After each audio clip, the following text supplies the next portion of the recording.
Donald Trump came out swinging for authoritarian police tactics at the debate last night. Let's listen and then we'll break it down. Now, whether or not in a place like Chicago you do stop and frisk, which worked very well, Mayor Giuliani is here, it worked very well in New York. It brought the crime rate way down.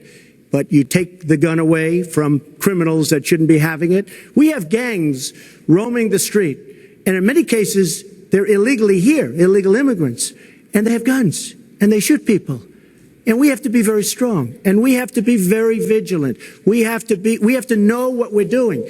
Right now, our police, in many cases, are afraid to do anything. We have to protect our inner cities because African-American communities are being decimated by crime. Your 2 minutes has expired, but I do want to follow up. Stop and frisk was ruled unconstitutional in New York because it largely singled out black and Hispanic young men. No, you're wrong.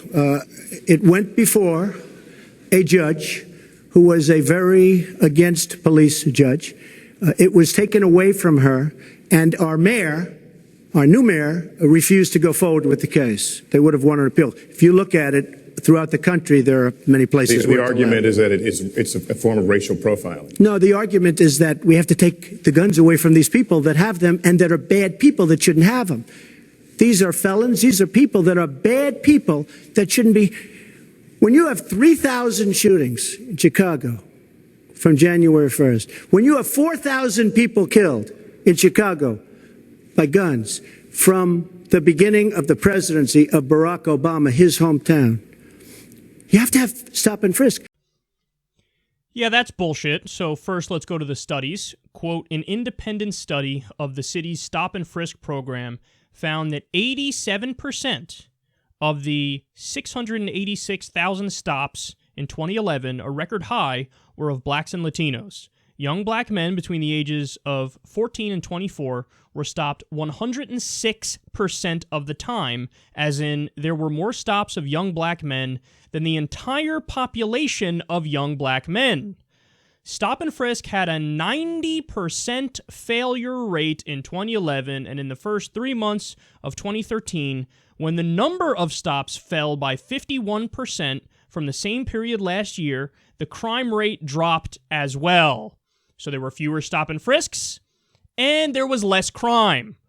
A study by the city's own public advocate found that stops of white people were twice as likely to yield a weapon and a third more likely to yield some form of contraband as compared to stops of black people. On top of that, only 3% of 2.4 million stops resulted in a conviction. So overall, it was a 97% failure rate. 97% of the time, you're stopping people, you're pestering people, you're bugging people, and they didn't do anything wrong whatsoever. And this is exactly why it was ruled unconstitutional, and it is a clear violation of your Fourth Amendment rights, your protection from unreasonable search and seizure. So, but that's the thing.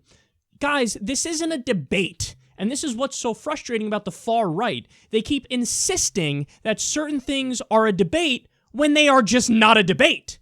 So even if stop and frisk in this hypothetical world works, which I just proved to you it doesn't work, but even if it worked, you can't do it. You can't do it because constitutional rights are rights. They're concrete. They're off the table. They're not open for debate. They're not open for discussion.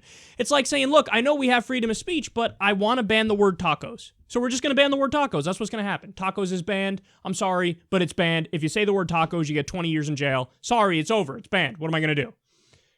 Okay, well, that's nice. That's your opinion and that's what you want to do. But that's not on the menu. That's not on the table. The whole point of the Constitution is to say certain things are not on the table. They are rights. But with stop and frisk, whatever, just keep saying it and then it's a thing. So, okay, no, yeah, we just want to be able to stop whoever we want for whatever reason or non-reason we want, and that's the end of the debate.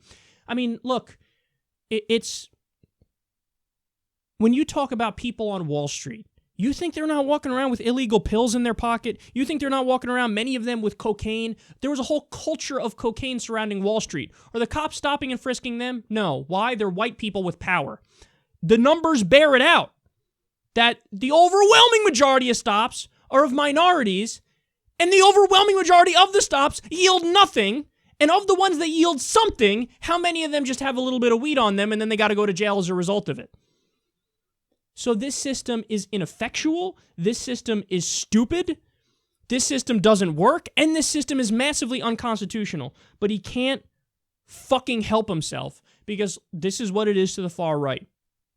If you're targeting the groups that they want to target anyway, well, then who cares about the constitutionality of it? Who cares if it works or not? As long as I get to police the undesirables, let's do it. Another example of this where they go, Constitution, smonstitution, I don't give a fuck about that, is there was a recent attempted terror attack, the pipe bombs in Chelsea, and come to find out, well, the guy was a U.S. citizen.